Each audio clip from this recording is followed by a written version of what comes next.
안녕하십니까. 안사의 대표 황정혜사입니다. 오늘 이제 459강이요.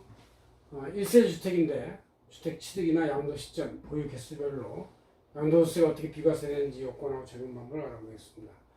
이거는 우리 관세쟁전을 2020년 8월 4일자 표지에 제가 이렇게 요약을 해서 한 원전이 여기 있으니까 찰칵하시고요. 이거를 그대로 뽑아놨으니까 보시면 되겠습니다. 뭐 앞으로 아직도 저 부동산 값이 이제 불안한 상태를 유지하면서 어느 정도 계속 조금씩 올라가는지 아니면 이제 가수연지 그냥 투기 세력들이 갖다 늦는지 불안한 상태를 유지하고 있어서 양도하는 사람들이 이제 어떻게 하면 자기의 요건을 잘 지키면서 비과세 양도가 되는지 이런 걸 무리한 사람이 꽤 많아서 증여도 많이 하죠 요새. 그러니까 이제 그래도 양도하는 사람이 있어가지고 요거를 제가 정리해 봤어요. 자. 기본적으로 1세 주택의 본질은 거주자나 해 배우자가 같은 주소에 생계를 같이 하는 자하고 쉽게 말해서 형제 자매 등들이 이제 같이 동거하면서 2년 이상 보유한 한 주택만 비과세에 해당이 되는데 이 비과세 요건에 대해서 이게 지키는 게 취득 시점, 양도 시점, 보유 개수별로도 이게 지키기가 어려운 게 많아서 한번 복잡하게 이렇게 정리해봤고 특히 2017년부터 계속 정부가 부동산 대책을 하면서 세법에도 개정을 많이 집어넣고 경과의 조정에 집어넣는데 이게 하도 복잡하니까 잘 모르는 사람이 많아가지고 저도 양도세 상담이 전화나 이렇게 온다 하면 잠깐 보류하고 지금까지 열심히 연구한 다음에 그 다음에 말해주기도 하고 잘못하면 큰일 나니까 그래서 이제 이렇게 쭉 정리해봤어요.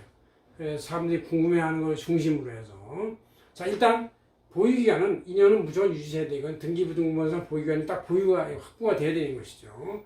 자, 보유기간.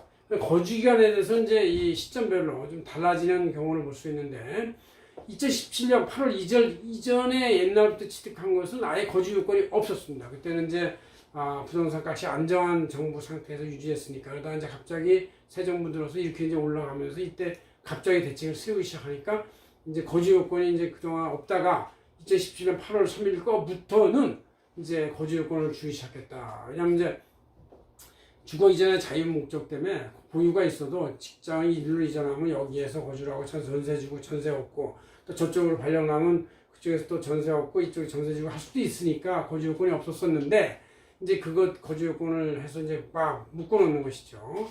그래서 2017년 8월 3일부터는 이제 일반 지역은 이제 거주 요건이 없지만 이제 지방 지역 조정지역, 서울 지역이나 부산이 대도시의 부동산 급등 지역은 2년 거주해라. 2년 보유 기간 동안 2년 거주를 해야만 되는 걸로 이제 바뀌었죠. 그때부터 바뀐 거예요. 그 다음에 이제 그러다 2년 거주를 좀 더 통제해야 되겠다. 그래서 2017년 9월 19일부터 2017년 11월 그 일부 기간 양도에 대해서는 조정지역 내 2년 거주 요건을 굉장히 강하게 이렇게 이제 두었어요.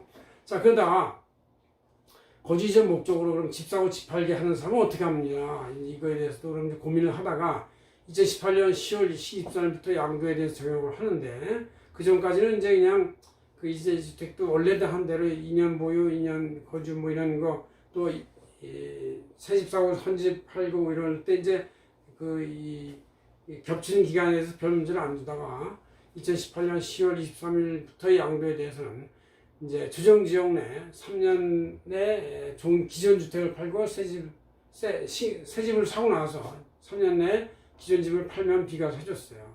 그러다 2018년 9월 13일까지 신규주택 취득한 경우는 이제 일시적 2주택의 경우도 조정지역 내 3년 내 양도시 비과세 했는데 2018년 9월 14일부터 취득한 경우는 일시적 2주택도 조정지역 내이면 2년 내 양도를 해야 된다. 그런 얘기죠. 이제 3년 내에서 또 2년 내로 1년을 단축했어요. 그래서 2년이면 이제 어떤 집을 새 집 사고 헌집 팔기 위해서 필수적 기간은 2년이라고 봐야 된다. 이제 뭐 그러니까 3년을 줬을 때 여유 있게 할 수가 있는데 3년이라는 기간 동안 또 1세주택을 보유한다는 얘기는 나름대로 2주택을 보유한 것과 같은 효과가 있으니까 과점이 된다. 그래서 이걸 2년을 줄여버린 것이다. 그런 얘기죠. 2020년 2월 10일부터 취득 부분 이거는 이제 2년 보유해야 되고 일시적 2주택의 경우도 1년 내 전입신고를 해야 되고 기존주택이 1년 내 양도에 비과세. 그러니까 이제 2년에서 1년으로 3년, 2년, 1년으로 단축이 되는 거예요. 그래서 1년 내 기존주택 비과세 양도하려면 굉장히 그 금매로 내놔야 될 정도로 그래야 팔리는 것이죠. 올해 2021년 1월부터의 적용은 이제 2주택자는 최종 1주택 된 때부터 역산해서 2년 보유기간을 다시 계산해 가지고 그 2년 보유기간이 이제 확인이 이제 역산해서 하는 비과세하는 걸로 이제 더욱더 요건을 강화시켰다 그런 얘기죠. 이렇게 이제 복잡해진 것을 알 수가 있습니다. 자, 1세주택 비과세에 대해서 이제 지금 현재 하고 있는 얘기죠. 그래서 이제 비과세 요건은 1대 양도를 할지라도 기본 9억까지는 이 요건 2년 보유, 2년 거주 요건을 잘 지키면 비과세가 됩니다. 그러나 9억 초과 금액에 대해서는 이제 장기 보유공제를 좀 많이 빼주는 걸로 해서 비과세와 비슷한 효과를 주는데 2020년 8월 17일까지 양도주택의 경우는 이제 보유 기간별로만 양도세를 적용했어요. 보유 기간별로 1년당 보통 이제 8% 정도의 개념인데 3년이면 24%, 38, 24, 4년이면 48, 32, 6년이면 68, 48, 뭐 이렇게 해서 이제 이렇게 되고 7년 48, 78, 8년이면 56%, 9년이면 54%, 10년 이상이면 80% 이렇게 적용했는데 2020년 8월 18일 이후 양도주택부터는 보유기한별 공제율하고 거주기한별 공제율을 8%에서 4%씩 나누어가지고 따로 적용했어요. 이것은 따로 적용한다는 얘기는 불이익이 된다는 얘기예요. 보유기간 하나만 하는 건 등기부등본만 되는데 거주기간은 보유기간보다 짧을 수가 있기 때문에 4%씩 나눠서 한다는 얘기는 장기보유 특보공제를 그만큼 줄인다 이런 뜻이 있는 것이죠.